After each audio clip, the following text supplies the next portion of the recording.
I'm going to start by looking at a little bit of an overview of what was going on at the time, and then look specifically at living conditions. So just a reminder that we need to know the cultural, social and economic change, including the growth of towns, a bit of an overview, and the change in living conditions, housing, food, clean water and waste.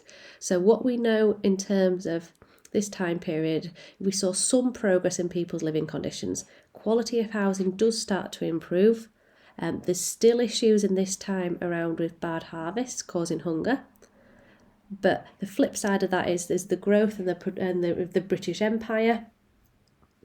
We see, and trade with other parts of the world, we see new products arriving in Britain, such as sugar and tobacco being traded. And that meant that food, particularly for the rich, becomes much more varied. Now, in terms of population growth, during this time period, we see the population of England double from around 3 million to nearly 6 million. And as a result of that, we do see some growth in towns, not near the level of growth we see in the industrial period, but we do see some growth. So, for example, a fifth of the population by 1750 live in towns. Okay, and that's a relatively minor change when we compare it to the mass urbanisation which occurs in our next period, 1750 to 1900. Let's focus then in specifically on living conditions. So the key points to remember here that water is still a luxury, and certainly by that what we mean in terms of getting water was difficult, and access to clean water was still difficult. Growth of towns is creating a waste management problem, and we'll look at the issues around that and how that was dealt with. There was hidden health dangers from people starting to live in towns, and we look at those here. So meat would rot quickly in markets. There were animals roaming the streets and they would leave their excrement around, and that could spread,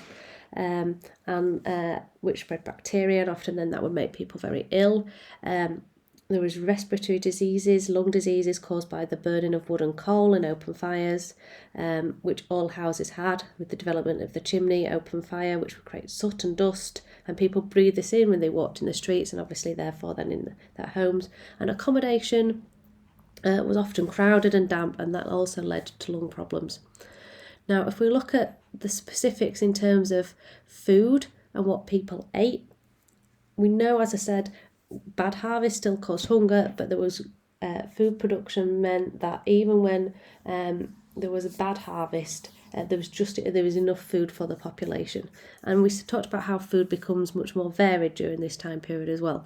So there's a greater variety of meat and fish, new foods from overseas, as we've mentioned, access to white bread, wine, ale, is drunk more than water, and small amounts of fruit and vegetables, all accessible for the diet of the rich.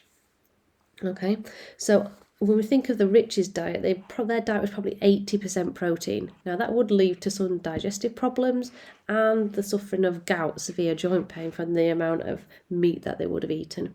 For the poor, very similar to what we saw in the medieval period. Bread, vegetables, pottage, and then occasionally access to eggs, cheese, fish and meat.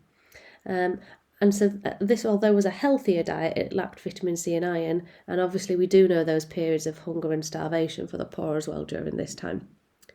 If we then flip over and start to look at the other aspects of living conditions, so here if we start to look at kind of cleanliness and access to clean water, the rich would have their servants be able to wash their clothes, and the water could be kind of bought for them, and they'll be able to access it from a water cellar. There was even a kind of, during this time we do even start to see that town companies piping water to houses, but that was very expensive, so as I say, only really for the very rich.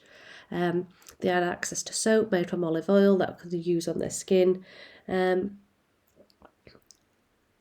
So they had some ways of keeping clean if you were very wealthy. And in terms of hygiene for the poor, well, they would still be relying on bathing in a river, but actually most of the poor would kind of use what was called dry washing, which is where you'd kind of use brushes on your skin and kind of try and clean yourself that way. And when it comes to water supply, Again, they would still be collecting free water from the fountains of the conduits in the centres of town, or buying water from water sellers if they could afford it. So similarities there to the medieval period. And then lastly, in terms of waste, we're still seeing the role of scavengers and rakers. Okay, they would collect ash and food waste and sweepings from outside your house once or twice a week. And dunghills outside of towns. Now, these were pretty effective actually, as the rakers would sell the waste to market gardeners, and in terms of dealing in household waste, it was quite an effective way to do that. However, in terms of the management of human waste, urine and excrement, there were still big issues that privies were still emptied into rivers, and so that obviously then polluted those into rivers and water wells, and then obviously could make people ill if they're drinking or using that water to access for drinking or bathing. Those piles of excrement could build up in gardens, yards and alleyways and spread disease, and most privies are still emptied into cesspits, which could quite easily overflow. We do see one development in terms of the flushing toilet in 1596, but that again only becomes popular towards the end of the period. Flushing toilet was very expensive, so again it was only accessible to the very wealthy of this time.